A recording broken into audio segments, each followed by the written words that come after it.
Okay, I'm not sure how long I was live there, but I had some issues logging into Facebook. So here I am.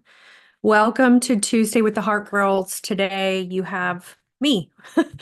And today I was just thinking about what I could talk about with you guys. That was just to talk for one person.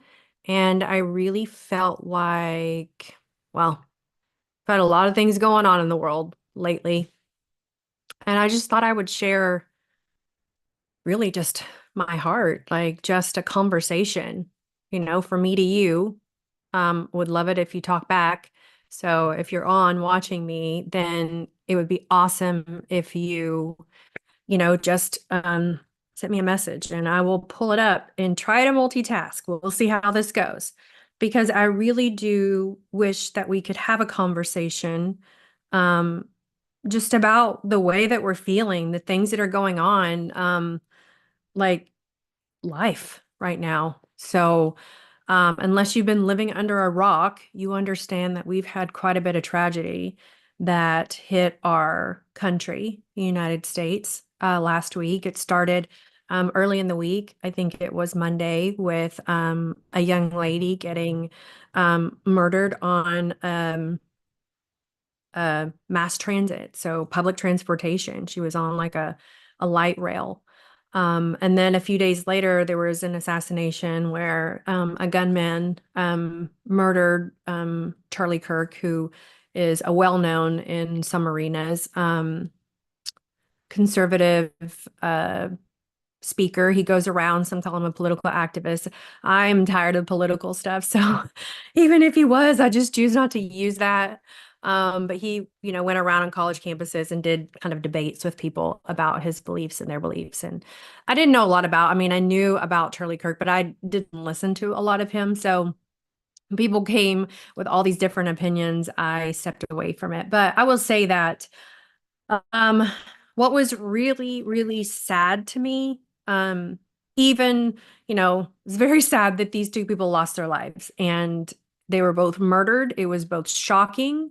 Um, but the thing that was so hard is that people on social media just kept reposting their death online. Like people didn't even know they were going to be watching somebody being murdered in front of them just by scrolling social media. And so that's a shock to your system.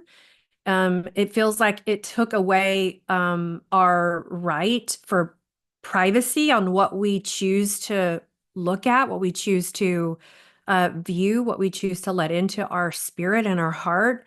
And that was saddening to me because um, this was a very heinous thing that happened to both of these people.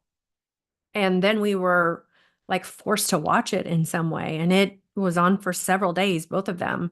And, like my husband watched um, the young lady get murdered and she, like it was just really hard for him to even process that trauma. We don't really understand that that's a trauma that we experience when we watch something. I mean, that's like watching it happen right in front of you. It's like you were there. Your body doesn't really know the difference. Your brain thinks if you're seeing it, you're there. You're, right there in the midst of it. And so, being aware that if you watch that and you didn't want to, and it was shocking to you, that there's some trauma that's going on. And so today, I just wanted to talk from my heart, and then I want to share maybe something that will help us all come together because I feel like at this point, that's what we need to do. We need to come together. We need to realize that we're more alike than we are different. And in that, we need to stop labeling people left or right or liberal or conservative or, right wing, left wing or whatever. It's just divisive. It's saying that you're not like us. You're different. And, I was talking to my daughter earlier about it, and I said, I just don't align with all of the labels. I would consider myself a radical, moderate, liberal, conservative. And it depends on the subject that you ask me because I have very different opinions about everything. And these things are based on the way that I see the world, the way that I love people, the way that I want to have an like a broader view of all the things. I want to look at a situation, and this is what I try to do in my daily life, and see the pain and see the behavior that came from the pain. And instead of judging it and trying to get away from it and separating myself from it, I'm choosing to move closer with a compassionate curiosity to see what happened. Where did this person, or this situation, how did it happen? Like, how did this person get to here?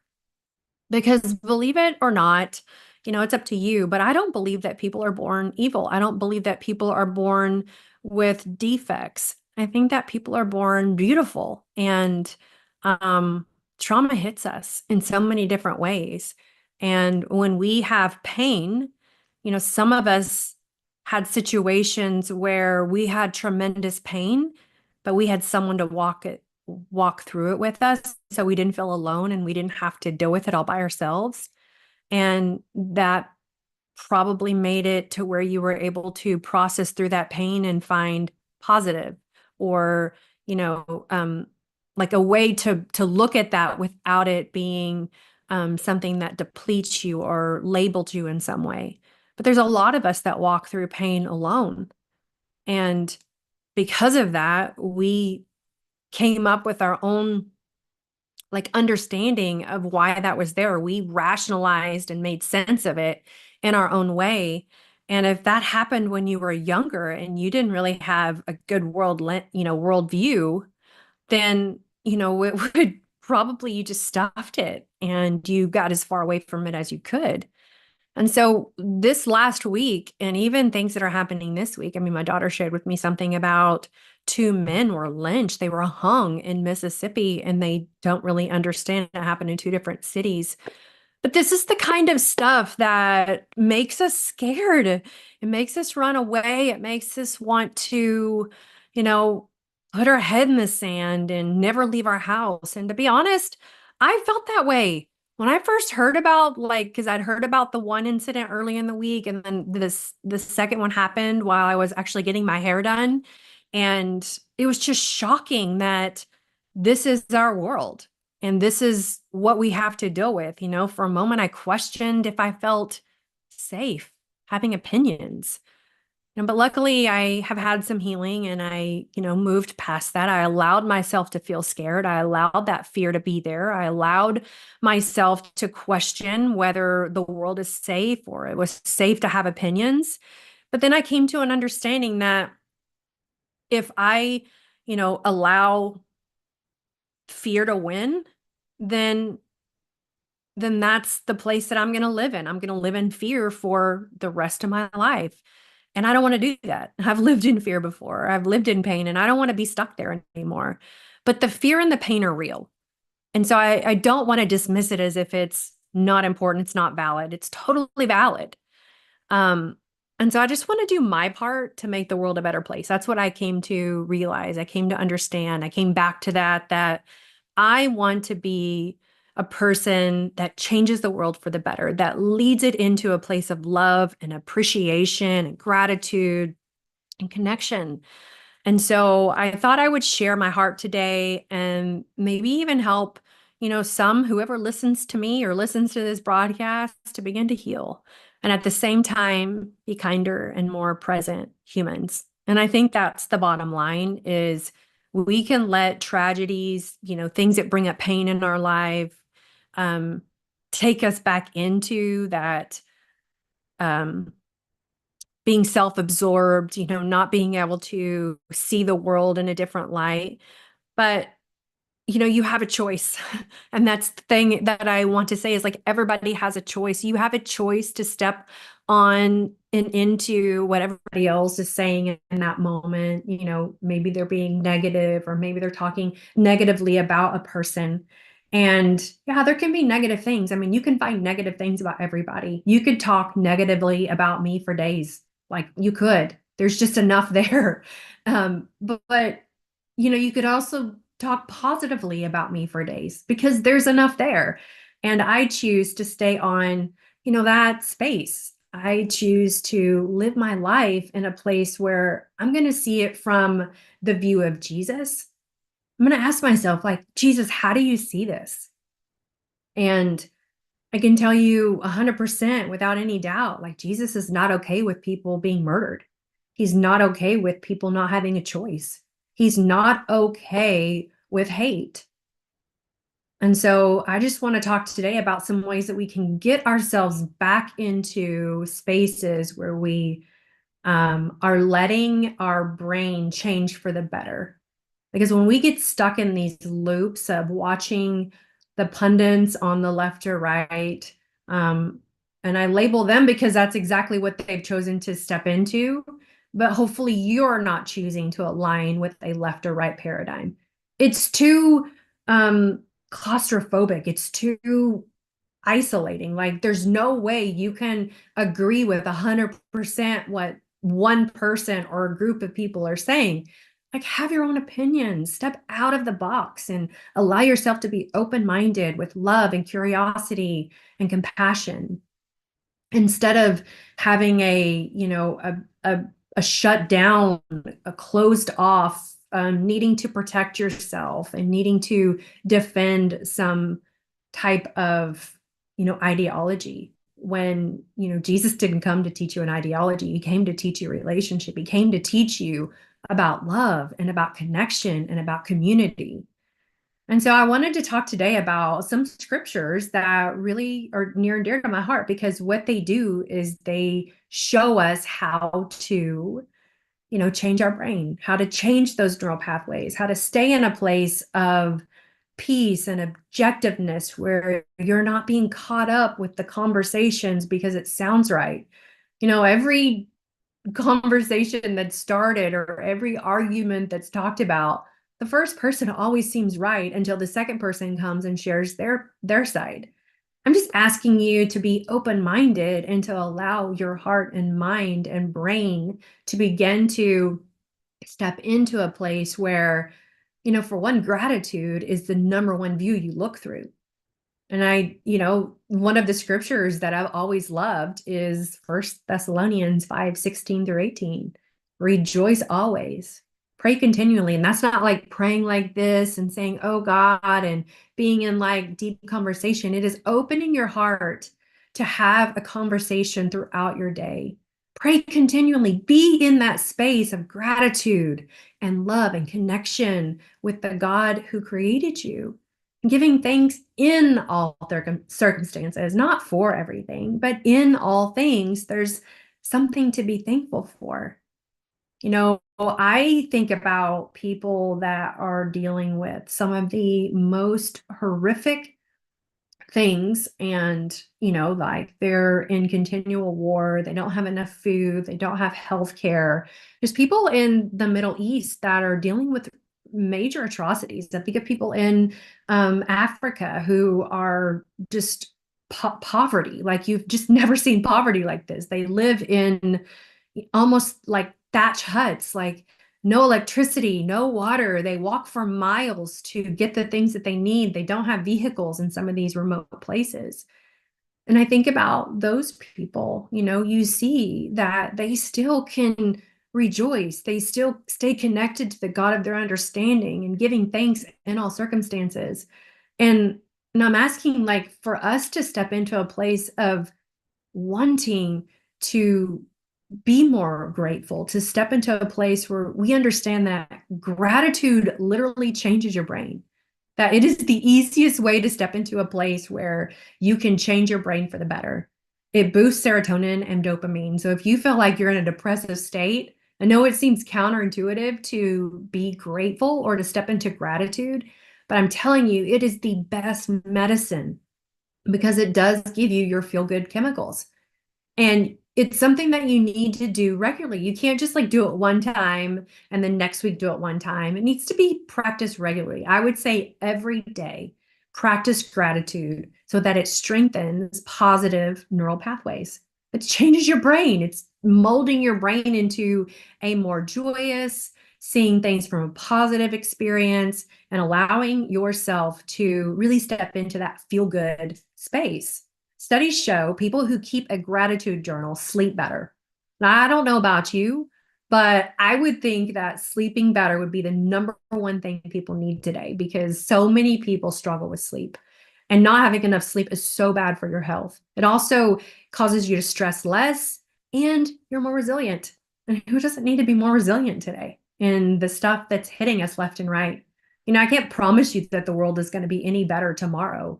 But what I can promise you is that if we step into a place where we're beginning to practice gratitude on a regular basis, then what we're going to do is change our world. We're going to change the world around us. We're going to draw the right things to us. We're going to maybe even change the places that we go because our frequency of gratitude is going to be so high. And so you may be thinking like, okay, I'm sold. I'll do it. But how do I do it? So one thing that we can just do right now is just pause. We're gonna take a few minutes and think of 3 things you're grateful for right now. Just the first 3 things that come to mind. I can tell you mine. I started off this morning when I was grounding, feeling just really grateful for my husband. He gets up early in the morning, goes to work. He's doesn't require me to get up with him. He just lets me sleep in. I love that. That's so kind and generous, and I'm just grateful for that. I'm grateful for my dog, who I have just fallen in love with. This dog makes me so happy and really is even helping me heal parts of my nervous system I didn't even know needed to be healed. And I'm also really grateful for the sun. I love the way the sun feels on my body. I love that it is a way that my body can be nourished with vitamin D. And so the sun rises every day, and I don't even have to ask it. I don't have to do anything. So I'm so grateful for that. It helps all the things grow that I want to grow. And it's just so good. And I just love it. And do you see how easy that is? Like just simple things, whatever comes to mind. It could be like, I'm thankful for my car. I'm thankful for the air conditioning in the house. I'm thankful for, if you have someone that does something for you, I'm thankful for that. Or if you have a great job, or if you get to go do something that you really want to do, like go dancing or go to a movie or go to dinner. There's so many things to be thankful for. And if you feel like you have nothing, you can be thankful that you're alive today, that you have breath, that you have an opportunity to change your brain. Because today's the day, if you start doing some gratitude, you can begin to change your brain and shift from stress or negativity into a place of peace. And so simply just pause and think of 3 things. You can do it first thing in the morning. You can do it your lunch hour, whatever feels right for you. Just step into this and see what happens. And the next thing, another one of my favorite scriptures is Romans 12:2. And it says, do not conform to the pattern of this world, but be transformed by the renewing of your mind. And I love this because it literally tells us what we need to do to be transformed on a daily basis, moment by moment, by renewing our mind. And renewing our mind is one of those things that is something that's what neuroscience is all about. Like thoughts carve pathways in the brain. So the more negative thoughts you have, the more ruts you have in your pathways. And so when you try to think positively, you kind of just always find yourself in the gutter. You always find yourself in the ditch. The more you think a thought, the stronger that pathway becomes. But you can flip it really easily. So if you feel like you've had a lot of negative thoughts, you begin with creating positive thoughts. That's neuroplasticity. That's how you change your brain. And you can do it at any time, at any age. Everybody can do it. So maybe an example would be that you feel like you never get things right. And so when everything you try, you feel like it's just going to be messed up. I used to feel like that. I used to feel like I couldn't cook. I couldn't do anything right, that everybody else could do it better than me. So guess what? Every time I did something, and something went wrong, I immediately went to the thought, well, I just never get it right. And like, I just stayed stuck there. But then every time when I realized that I can change my thoughts, I can decide the truth. And the truth is literally the opposite of that limiting belief. So I can get things right. I don't have to say I always get things right because nobody always gets things right. And it's okay to mess up. We learn when we mess up. But just thinking of the opposite, and something that resonates with me is like, I can do things right. And you know what? I can do things right. I can cook a good meal. I can do things right. And so when you do that, then what you're doing is you're taking those thoughts captive. You're taking control of your thoughts. You're not being conformed to this world. And this world is just like saying like what everybody else is doing. Negativity is the easiest thing to do. We are, as human beings, we have a negative bias. And the reason we do is because when we were, you know, nomads and didn't really have a house and didn't really have protection, we had to look, look for anything that could be a danger, anything that could be negative to come against us. And so we don't have to do that today, but we're still bent that way. And so it is a little bit harder to move into a positive space, but it's possible with some practice. And so just practice that. Whenever you feel like something comes up that you are finding yourself in that negative rut of I'm not enough, I'm never going to be enough, I'm never going to do this right, then you just replace it with truth. And you think of something that is opposite. But if I'm saying I'm never going to get it right, I don't have to say I'm always going to get it right. I can say that I can get it right. And that opens up me to begin to see ways that I can get it right. So the last thing, because we're running out of time, is connection and relationships. And these are so important. These are, really, I would say the foundation of, following Jesus. I mean, he just like said the most important command, I give you new commands. Like, don't forget about the 10 commandments. We're not going to worry about that. I'm going to give you one commandment that you can live by. It's love God and love others as you love yourself. That takes care of everything. That's relationship with God. That's relationship with you, because you've got to love you before you can love others. And then relationship with others. Connection and relationship is so important. And when I thought about like shrinking back and being scared to share my voice, I thought about, well, all of the connections that I wouldn't make in life because I didn't put myself out there. And it actually made me want to put myself out there more, because there are people that need to hear that it doesn't have to be the way that it is now.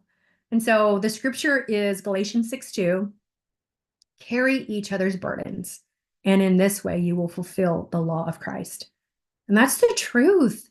Healthy connection releases something called oxytocin. And oxytocin is a really important chemical. It's actually a hormone, and it's called the bonding hormone. It lowers stress, increases trust, and strengthens resilience. It is so important to be in connection and community. I mean, that's why we have churches anyway, is for the community portion. I mean, they've become different today and more of like a business, but they're supposed to be like a family, like a connection, like a neighborhood. Isolation raises cortisol. And cortisol is something that depletes your body of energy. It creates some depression, weight gain, anxiety. God never designed us to do life alone. And so my encouragement is to, find a friend, a group, a community that you can connect with. And really, it's an encouragement to myself. I have lived life somewhat in isolation, I would say, since COVID. There are a few friends that I hang out with, but, recently I've been putting myself out there, and I have a lot going on. So I have reasons not to step out and do, lunch with a friend or make a new friend, but I'm choosing to put myself out there because I know that connection is so important for our brain. Our brain does so much when we are connected to other people. So, remembering that part of healing is letting others in, that can be hard. And you can do that with baby steps. Carrying your burden by yourself is so heavy, but allowing other people to be a part of your burden. And, we all have different levels of burdens, it could be like financial burden, relationship burden, just the way you're feeling about yourself burden, fear of situations in the world, or just things that are going on. But finding someone that you can share that burden with is so powerful. And, if that's something that you feel like you have too many burdens and you don't know where to start, I want you to know that you're not alone, that you just listening to this is a step in the first direction, in a good direction. And, you can reach out to us if you'd like to. I would love to connect with you and to see if there's a way that we can kind of help you jump into having some gratitude and helping you transform your mind by renewing it every day with,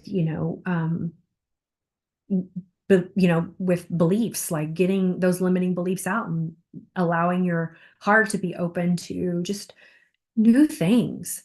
And so just a practical tip, like when you're out and about, in a way that you can create some connection, even without having deep relationships, is when you're at the grocery store, or you're at the wherever you are, like you go to eat and you're engaging with people that you don't know, like just giving them eye contact and having like a true honest conversation instead of just saying like, how are you doing, like really caring about how they're doing, and just letting people know that you're a person who really does care.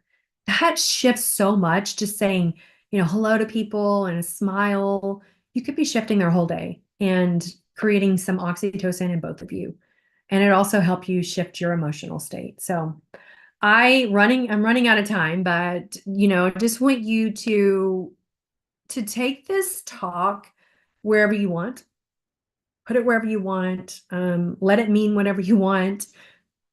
But my heart is that you would begin just starting a gratitude practice. So simple. I mean, you can do that anytime, anywhere.